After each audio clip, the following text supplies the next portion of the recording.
પોરબંદર મહાનગરપાલિકાનું તંત્ર દરિયા કિનારે વોટર સ્પોર્ટ્સની એક્ટિવિટી શરૂ કરવા ગંભીર બન્યું છે અને તાજેતરમાં જ ગોવાની એજન્સીના અધિકારીઓ સાથે બેઠક યોજીને તે અંગેની પ્રોપોઝલની તૈયારી ચાલી રહી છે, જેમાં રતનપર બીચનો પણ સમાવેશ કરવામાં આવ્યો છે અને આ રમણીય બીચને બીચ ટુરિઝમ તરીકે વિકસાવવા માટે તંત્ર કટિબદ્ધ બન્યું છે.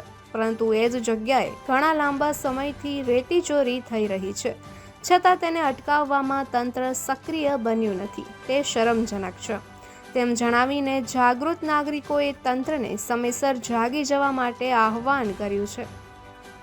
રતનપરના દરિયા કિનારે બીચ સ્પોર્ટ્સની પ્રવૃત્તિઓ શરૂ કરવા માટે મહાનગરપાલિકાએ ગોવાની એજન્સીના માધ્યમથી સર્વે હાથ ધર્યો છે, પરંતુ બીજી બાજુ આ બીચ ઉપર મોટી માત્રામાં રેતી ચોરી થઈ રહી છે, છતાં ફૂટી ગયેલા ખાણ ખનીજ અને ખાતાના અધિકારીઓ અને મહાનગરપાલિકાનું તંત્ર પણ મૌન છે. ખાણ ખનીજ ખાતું મોટી મલાઈ મળે ત્યાં જ ખનીજ ચોરી અટકાવવા માટે જતું હોય ત્યારે અગાઉથી જ માહિતી લીક કરી દે છે, પરંતુ અહીંયા સ્વાભાવિક રીતે જ બળદગાડા અને રિક્ષા સહિત નાના વાહનો મારફતે રેતી ચોરી થતી હોય છે, જેથી કશું મળવાનું નથી તેમ માનીને ખાણ ખનીજ ખાતું ધૃતરાષ્ટ્રની ભૂમિકા ભજવી રહ્યું છે, તો બીજી બાજુ મહાનગરપાલિકાનું તંત્ર પણ તેની હદમાં થતી રેતી ચોરી અટકાવવામાં નિષ્ફળ નીવડ્યું છે.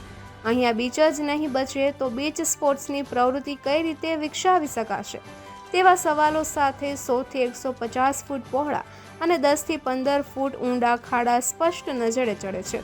વિકાસના કામો આવકારદાયક છે, પરંતુ વાસ્તવિકતા એ છે કે વિકાસ જ્યાં કરવાનો છે તે જમીન જ સુરક્ષિત નથી. બીચ સ્પોર્ટ્સના રૂપકડા આયોજનોની બીજી બાજુ આ બીચ પર ખુલ્લેઆમ અને મોટી માત્રામાં રેતી ચોરી થઈ રહી છે. દિવસ રાત અહીંથી કુદરતી સંપત્તિ લૂંટાઈ રહી છે, છતાં જવાબદાર તંત્રોના પેટનું પાણી પણ હલતું નથી. આ રેતી ચોરી કોઈ નાની સૂની નથી. સ્થળ પરની સ્થિતિ ભયજનક છે. અહીં રેતી મારફતિયાઓ દ્વારા ખોદકામ કરી ઊંડા ખાડા કરી દેવામાં આવ્યા છે, જે સ્પષ્ટ કરે છે કે ચોરી કેટલા મોટા પાયે અને કેટલા લાંબા સમયથી ચાલી રહી છે, જે તંત્રની નજરે જ ન ચડે તે માનવું અશક્ય છે. મહાનગરપાલિકાનું તંત્ર જે વિસ્તારમાં બીચ સ્પોર્ટ્સના સપના જુએ છે તે પોતાની હદમાં થતી આ ચોરી અટકાવવામાં સદંતર નિષ્ફળ નીવડ્યું છે. જો પાલિકા પોતાની જમીન અને કુદરતી સંપત્તિનું રક્ષણ ન કરી શકતી હોય તો ત્યાં પ્રવાસન કે રમતગમતના પ્રોજેક્ટ્સ કઈ રીતે સફળ થશે તે એક મોટો પ્રશ્ન છે. અહીં સૌથી મોટો અને પાયાનો સવાલ એ થાય છે કે જો રેતી ચોરીને કારણે બીચ જ નહીં બચે તો બીચ સ્પોર્ટ્સની પ્રવૃત્તિઓ ક્યાં કરશો? ખાડા ટેકરાવાળી જમીન પર કઈ રમતો રમાશે? તંત્રની નિષ્ક્રિયતાને કારણે એક સુંદર દરિયા કિનારા વિનાશના આરે આવીને ઊભો છે.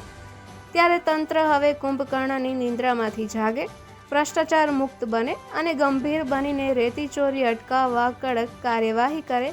માત્ર વાતો અને સર્વે કરવાથી વિકાસ નથી થતો, તે માટે સંપત્તિનું જતન કરવું પણ એટલું જ જરૂરી છે.